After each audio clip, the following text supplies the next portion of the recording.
Basically, he said, "Do you know how old Jesus' mother was?" And then he told me. He said, "Did it say 12?" Okay, so I went and checked on Christian sources, and he was right. In what he said. No, he's not. We don't know exactly. Well, let me tell you, the scripture does reveal to us that she was 12 years old, because when Angel Gabriel appeared to her, he addressed Mary as female. He said, "Blessed are you among women." And when Jesus raised up a little girl, she was 12 years old, and he referred to her as a child. So a child in the Bible is 12, but a woman, you know, So, I think there's contradictions. I think there's a lot of contradictions. For me, there's no contradiction. There's no contradiction in the Bible. There's always an answer. Whatever, you know, if anybody comes up with a discrepancy, I know. The only reason I mention it is more because. Yeah, no, that's fine. The only reason I mention it is because a lot of people use that issue to attack Islam. You know, because of the age of Aisha. Oh yeah, look, I don't agree. And you know what I read today? You know, I got sent some information today. I read that Muhammad, you know, he married Aisha when she was 6, and you know what he said? He said he would get his revelation when he was in bed with her, and he didn't just get have Aisha. He actually molested a little boy. There are witnesses to that as well. And I was reading the. Someone sent me stuff from I think it's the Iran. I think it's disgusting. Well, I think. Would you not put this one up? No, I don't have to put it up. Would you mind not? Because it's quite a sensitive part of that subject. Well, what I'm just saying is that there is Christian sources saying that Mary was 12 or around that age. But this is coming, I think there's a lot of contradictions on both sides. And I think the issue is it's so long ago. One, the culture was very, very different, and things that we totally definitely doesn't. Because if you're a 50-year-old man and you are attracted to a child, there's something wrong. I understand what you're saying. But what I'm saying is, you and I would think it's wrong now. 2,000 years ago, they weren't educated, so they didn't have the same awareness. Well, and I think that's what makes the Quran even more less believable, because they say that God needed a wife in order to have a son. But yet, you look at the creations, we're all these creatures, so we're all God's children, you know. I mean, for us to be saved, we have to... No, I think the Quran is, some of it came from, I believe that it's, you know, Muhammad made a lot of it, and so did his followers, and it was to gain control at the time. And what I thought was, you know, Muhammad was going on the caravan trail from Mecca to Medina, and they would take for days and days and months. Yeah, so they would go in these caravan trails, and Muhammad, we know, didn't read or write. If I blur out your face, just put it up. So it was at a time where, you know, Jesus was becoming very known to, you know, to the area and to people generally. So Muhammad was starting to, on those trails, would hear people talking about Jesus. Yeah. So he was becoming aware of this person called Jesus and the teachings of Jesus. So because Muhammad's revelation is not that far after the Bible was put together.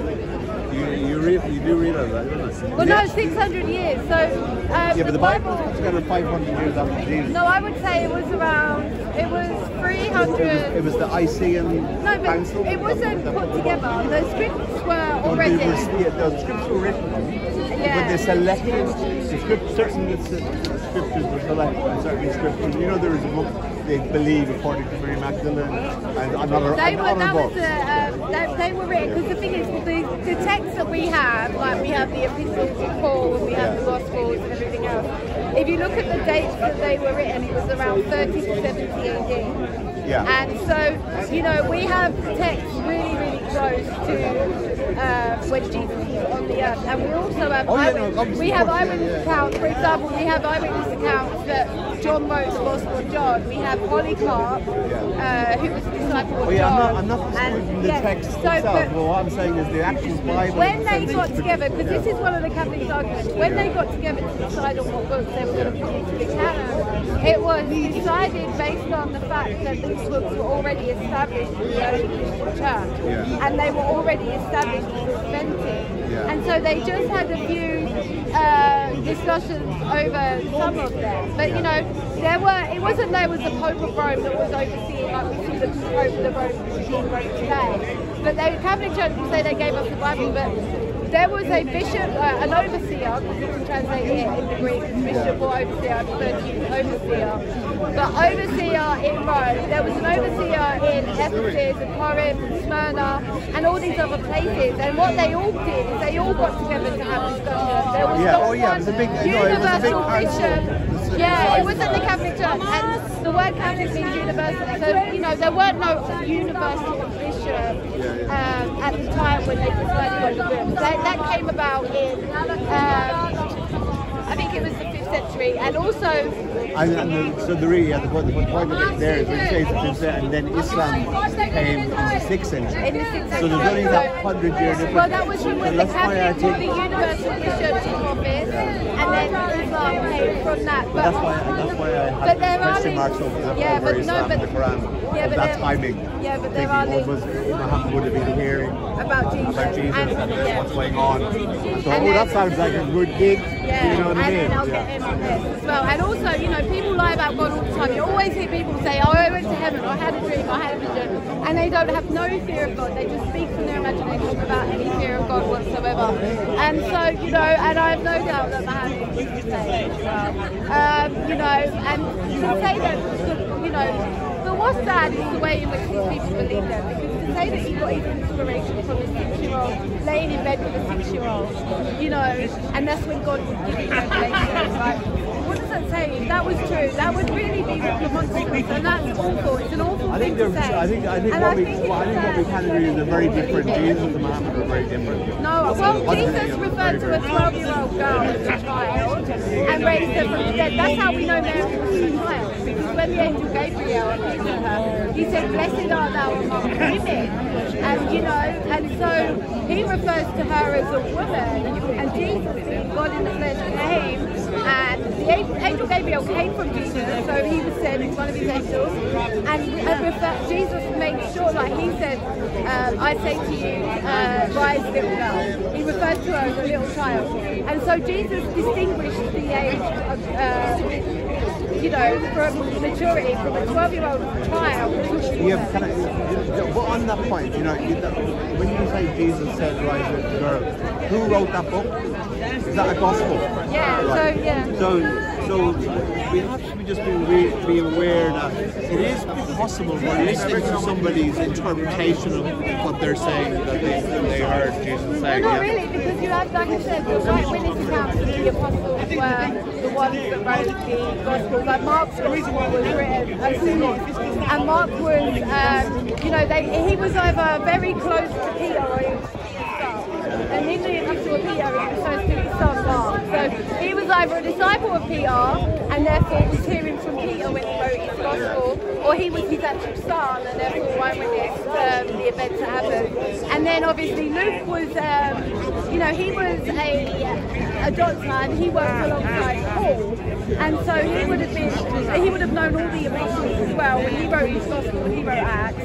And then we have John, who was a disciple, and then we have Matthew, who was the tax collector. So I think he came Mark, Matthew, Luke, and then John. I know what it's Matthew, Mark, Luke, and John. Maybe no, but that's the order they're in the Bible. But I think Mark's gospel was written first. Yeah, it's important. So you just have to look at the history. People will try to say, oh, you know, we don't know who wrote them, but I believe there's lots of evidence. I do believe it. But what I'm saying is that when Jesus, whichever the gospel, you said, raise up little girl, when he's quoting Jesus and speaking, that he's putting his words on what he experienced seeing Jesus do. so he could have. You understand what I mean? When we're writing, we put our own. When we're writing something or replicating, we couldn't change words. Right. No, so but, I wouldn't get too caught up. I wouldn't get too caught up in that. Well, no, because you're looking at it from a human perspective. So even though you say they were writing it, humans writing it, and that would be true if you no, I wouldn't justify anything. No, I'm not justifying anything. No, but what I'm trying to say is, like, if I was to say, for example, you and I have this conversation now, and then we go write it down. Well, that's just you and me writing it down. Yeah, but we probably the words might be a bit different than we remember the actual conversation. And maybe not the actual text, the main body of the conversation probably would be correct. But from memory, we will be putting in little different things because we're not robots. We wouldn't remember the conversation as verbatim. Do you understand what I mean? So it wouldn't be exactly. Do you know what I mean? I would say, oh, Sarah the woman, or Sarah the girl. Oh, I met this girl today, or I met this woman today. You see what I mean? Yeah. But I'm still meeting the same person, Sarah. You know, so as somebody looking in and they're going, oh, Sarah was a girl, or Sarah was a woman. You see, that's the point. That's the point to make. But my point is this. What I'm trying to say is that we have to be careful. I think there's too much. I think there's a lot of bashing of Islam because of the age of Aisha. And that is one of the big arguments that people use. Well, no, I mean, I can discredit the whole religion with the fact that Muhammad came 600 years later. I'm more curious about the timing of the Bible being put together in 500 years and then Islam starting 100, within that 100 years. That I find more curious. Okay, so basically, although the age of Aisha is very problematic, oh yeah, should be a red flag. Yeah, it might sound it is without problematic. And the Muslim scholars themselves, it's not well, like questioned her age. Yeah, it's not questioned her age. Her age is not questioned even within the Muslim scholars. No, but that's the thing. Even without the point of the Bible, that by itself, why would you listen to a man who would do that? And since his revelation, what I'm saying is, obviously, is Islam will be at least, there's about 2.8 billion Muslims in the world. Well, I was reading today that they have real hatred for Jews and Christians, and they are, there's rewards if they kill them. Sarah, I'm a gay man, and most of my friends are Muslim, and if you met them, you would be like, really? Well, I think we have to not generalize. If we generalize the whole, somebody said to me, oh, I can't stand Muslims. I said, you really would hate 1.8 billion people? No, it's I have a friend who's very like that, in the sense that he's a Christian. He calls himself Christian. I wouldn't think he's much Christian in the lightest name. He's like,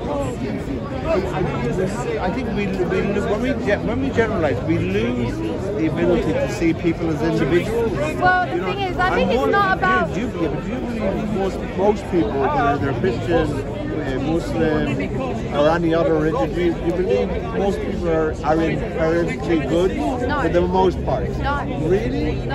And I'm not with all due respect. Yeah. Because everybody's born with a sinful nature. For example, the Bible condemns homosexuality. God calls it out. All books do. But that's my point. But yet you will go against God's word in order to fulfill your flesh.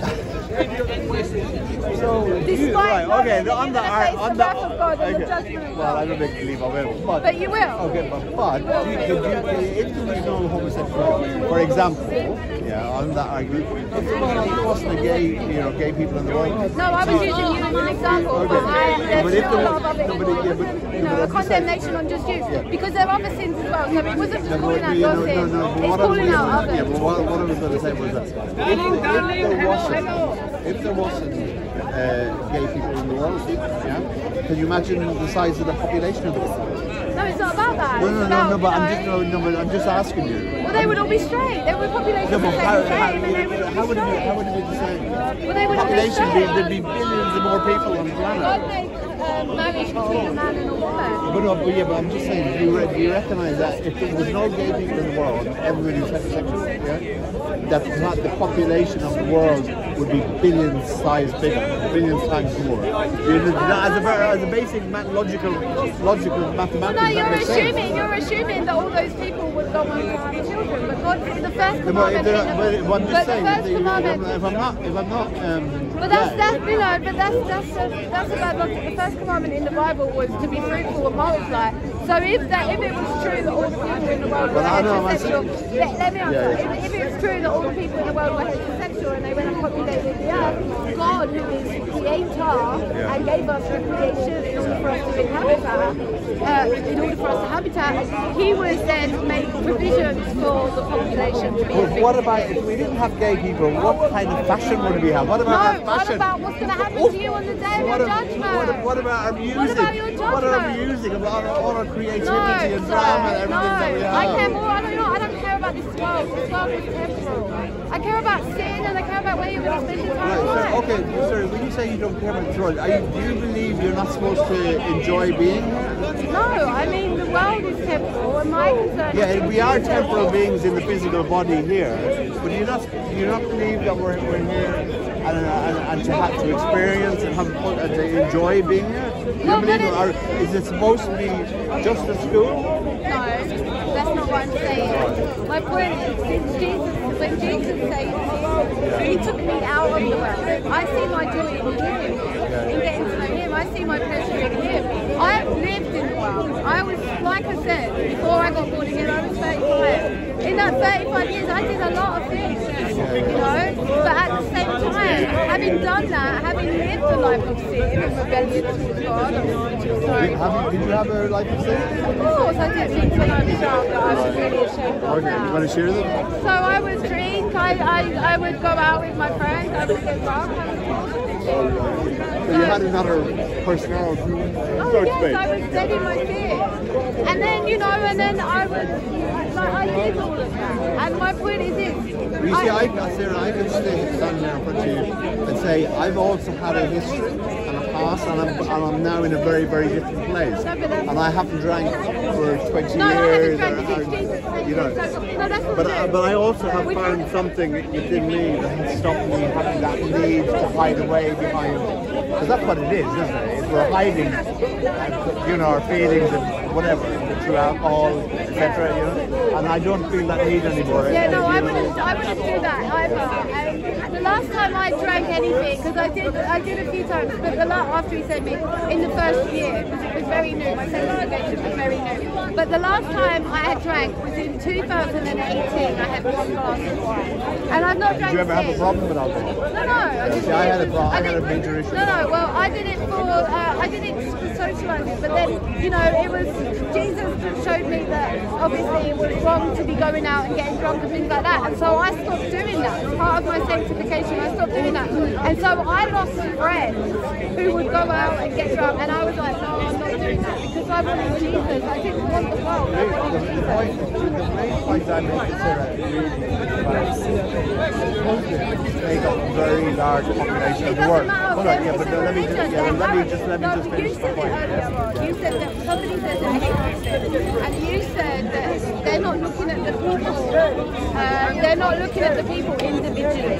And so rather than say, it's not that Islam is a religion, and there are lots of people that have chosen to go down that route. Well, a lot of people are born into Islam. Well, but they're not, Muslim is not a country, it's not a place, it's a religion, it's a way of life. Christianity. So, but my point is that Jesus said we have to be born again. You can't get saved by joining religion. People say they're born a Christian, but they're not. They have to be reborn. Like for example, Jesus could save you. He could change you. If you put your trust in Him for the beginning, He'll give you a new heart. You won't want to be gay anymore. I promise. You won't want to be gay. I promise. Now you see, I could, when I hear something like that, I'm thinking of gay conversion therapy. No, it's called soul conversion. You know what that is? Jesus gives you a new heart. You know what gay conversion therapy is? Have you heard about it? No, but Jesus will give you a new heart. It won't Why be a given. did I not have Jesus and still be good? Because it's sinful. God said no. So you can't choose.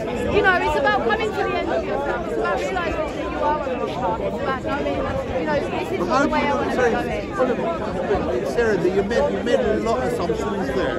I have to say. Firstly, you made the assumption just because I'm gay that I'm sexual. No, in my experience, right? And what I would say in that instead is I haven't had a sexual experience for over 10 years. Okay, so it's really if I was saying that was Christian and coming to Jesus, just are you saying that just my gay identifying and have been a gay person, even if I wasn't sexually active? That would be from Jesus? So no, Jesus would save you, Jesus would change you. You don't think Jesus loves and you would either be as you are now, or you would go on to have a heaven. That's another argument, Sarah. Oh, I'm just telling you, there are people. Sorry, could you hold on. Can you see yourself being physically attracted to a woman? No. Why? Now you say that your face winches when you say that. Why?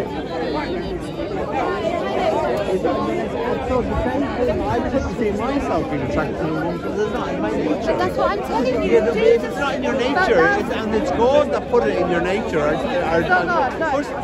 Sarah, how can it not be God? Put it this way. You believe in God, it's who you are. When you're born into this world, you're born with a sin nature. Okay? You're born with a sin nature. When God saves you, He gives you a new nature. When He saved me, He changed me, He changed my heart. I didn't want to go out drinking with my friends. I lost my friends because I don't want to do that. I want Jesus. So I wanted to read the Bible. I wanted to love my enemies. I wanted to forgive the people I'm having. I think God is all loving. I really do. And I don't believe God is up there thinking. Like I said, your own ideology. Yeah, well, that might that might feel good to you now, but it's not going to change you. It might be. You might be right. And also, I want to come back to the thing you said earlier on. You said about the scriptures. Those men that wrote that Bible were inspired by the Holy Spirit. So even though it was men that penned it, I'm not disagreeing with any of it. No, I'm not disagreeing with anything like that. I just wanted to say that because I didn't get how earlier. I'm not disagreeing that Jesus, this that his teaching and his ministry weren't very powerful and very valid, and that people followed him, and that the Bible is there as a result of that. I'm not disagreeing with that. But what I'm saying is, I think we're all, as human beings, we are perfect in our imperfections. We're all imperfection. We're human beings, and we're made up of so many different aspects and different things that's going on with us. My sexuality at this particular moment in time probably plays 1% of who I am. As a human being, I would say I'm a very good human being after. Now, it's taken me 20 years sober to think, Damien, you are a good person. I've done don't say all the right things, but I have a bigger thinking. My outlook on the world is for people suffering and reaching out. I do a lot of stuff, I recognize suffering. For me, my thing is about recognizing suffering. If I see people who are suffering, so like yesterday, I see quite a few homeless people around, and I know there was somebody giving out free food because of Ramadan, And I went up to them, I know them by name, and say, Robert, there's some free food over there because it's Ramadan from that guy giving out. Oh, thank you, So for me, I think I'm very probably Christian in how I live my life. In the sense I recognize people's suffering, and where I can, I will reach out and help. I may not kind of go into a church. I'm sure God doesn't live in a church. God is everywhere and all-encompassing. And so I believe that. I believe we're parts of God. And when we go back, have you ever seen any videos of near-death people who've had near-death experiences, died on the operating table for a short period of time? Have you ever looked at that? just to see what they say. Well, a lot of people lie, and I wouldn't say they're lying. These are people. These are. I'm not saying.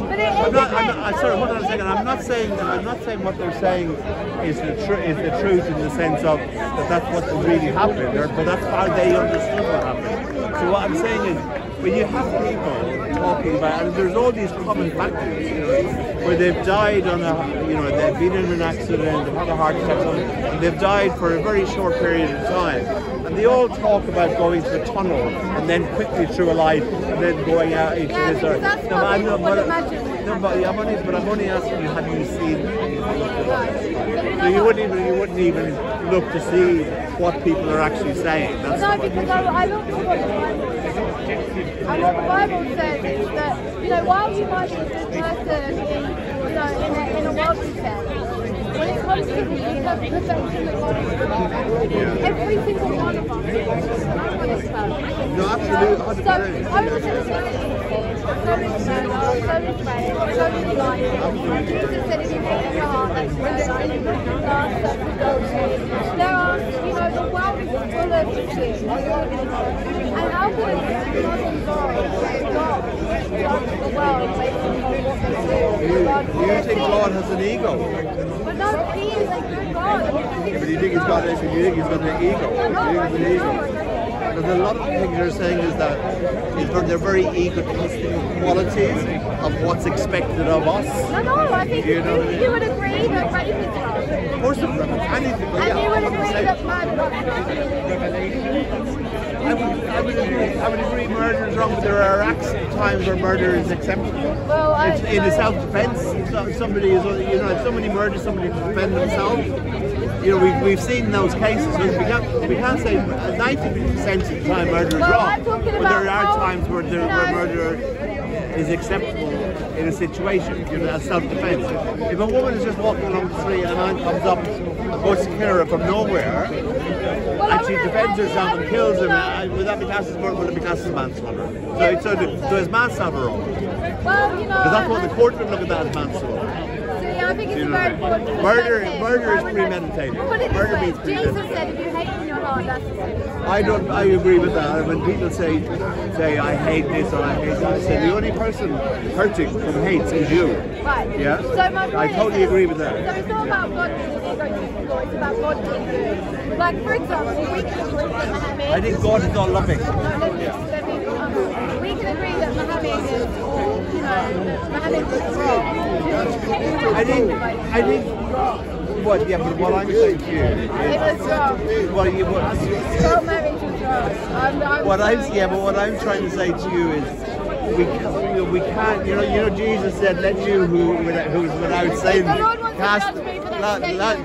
Lord Jesus said, "Let you who's without sin, cast the first stone." And what I'm saying to you, but you can say that. Because I'm saying if there's a guilt, if a part member is guilty within Christianity by the sources that's available to us on the same thing, then we're not without sin. We're casting the first stone, and that's all I'm saying. So if Christian sources say, all the Christian sources say that Jesus married, and Jesus is very respected and married in the Quran. You know that, yeah?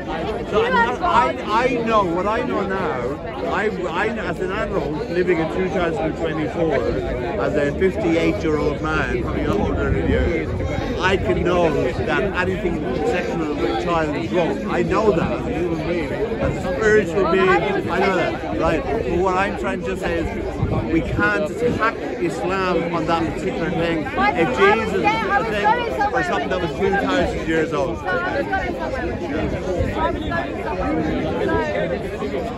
We agree. You just said so. I'm sorry, do you agree that Jesus said without sin, class the first Well, no, he also said to judge in righteousness. So you have to not isolate Bible verses. I think we pick certain things to do exactly what he's saying not to do. No, you know what I mean? And we will attack another group of people rather than. Do you not see it coming together at all?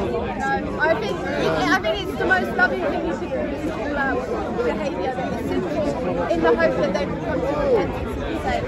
Because if on the day of their judgment, if we just lived as peace and we didn't say nothing to them, and then we watched Jesus tell them, depart from me, you work for iniquity, I didn't know you. No, but this is your own ideas of who God is. You have become your own God by creating ideas in your mind as to what you think God is like. Well, let me tell you, God is He will bring judgment upon sinners. Every unrepentant sinner that doesn't believe in Jesus is going to bring judgment. He's going to bring wrath. The wrath of God will rise on you, and you're going to face His judgment. Because although you think you're a good person, and most people in the world do. I think I'm an okay person. I don't think I'm a perfect person, Sarah. How can anybody be good by God's standards? Well, how is it possible? It's not possible. Well, this is why we need Jesus. When you put your faith and trust in Jesus, He'll take your sin, He'll give you the Holy Spirit, and He'll bring you into a relationship. And He'll give you a new heart, new desires, new ways of living. See, you've got to lose me there. When you turn around and say, you know, by the very fact, when I say to you, could you ever be attracted to a woman, and your face grimaces, and you said no, because it's not my nature, and I totally get that, and I say by the very same reason I couldn't be attracted to a woman because it's not my nature. No, but hold on, but you, so you turn around and think that if I was born again, all of a sudden I wouldn't be gay. Oh, I don't know how the Lord will change you. He might just give you the grace to abstain like you are doing. So I don't know. It would be your own personal relationship. But what would be simple is if you were to engage. I'm not particularly abstaining through choice, but it would be a choice. But sorry, but I just think you know what Jesus said. Jesus said, judge you not, lest you be judged. Didn't you? Hold on, didn't Jesus say, judge you not, lest you be judged? No, I'm not talking about you judging me. I'm talking about you saying judge you more than you judge me. Well, Jesus said it himself. He said, I did not come to judge the world, I came to save the world. But my word. Yeah, but Jesus did say, judge you not, lest you be judged. Yeah. And also, you who is without sin, throw the first stone. So we're not holding on to the need to. I trust in those two statements alone.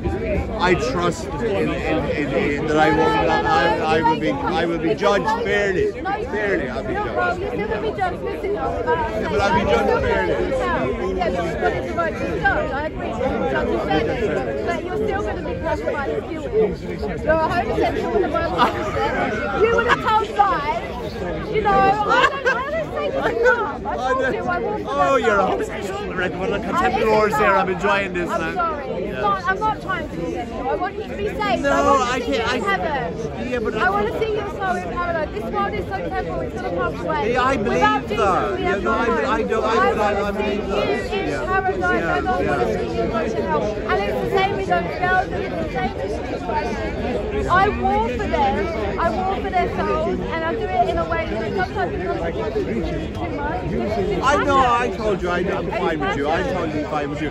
But I think in a way, what I would like to see for you is just to broaden your thinking a little bit, you know, because you're kind of guilty of what a lot of Muslims do is that they hold the Quran to the letter, and you do the same with the Bible, and there's no room for anything else outside. And I'm proud of it. I'm a fundamentalist when it comes to the Bible, and I'm proud of it. I'm a fundamentalist humanist. I'm a humanist. I'm a spiritualist. You know, so that's where I'm coming from.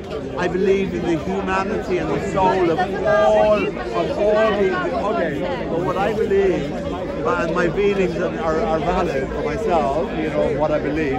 I believe in the humanity and the soul of all beings on the planet. You know, and I don't believe on the day of judgment that God is going to say you can't come in here because you're Muslim or because you're this or you're that. I don't believe that God is the God that exists. I believe God is a loving, forgiving God of all people. Yes, and I always say to people, come to the light. People who are in the dark, I always use that analogy, come to the light. A lot of people are trapped in the dark. No, I don't believe that. I believe we have to end it there. Because I have to. Can I get you a gospel track? The ABC and how to be saved. And then when you're ready to call on Jesus, when he brings you to that place, No, you'd have to. What did you say to me? when you're ready to Can I? Sarah, I've really enjoyed our chat. Okay. I think that's the ultimate to come out of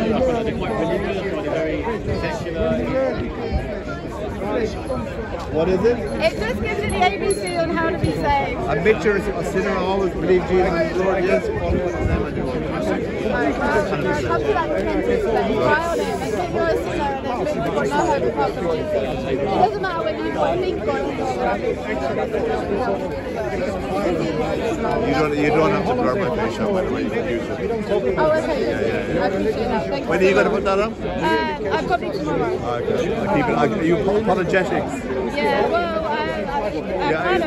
I guess that I know Amy's channel. Amy is, but I just, for me, I do not too much. I just do apologetics, the challenge, I haven't and then I just had conversations. Sarah's ministry. On YouTube. So, yeah, you must have seen us on there. I think I've seen you on apologetics. Usually apologetics or revelation. Apologetics. I'm saying Okay. all right. God bless. Cheers. All right. Bye. Okay.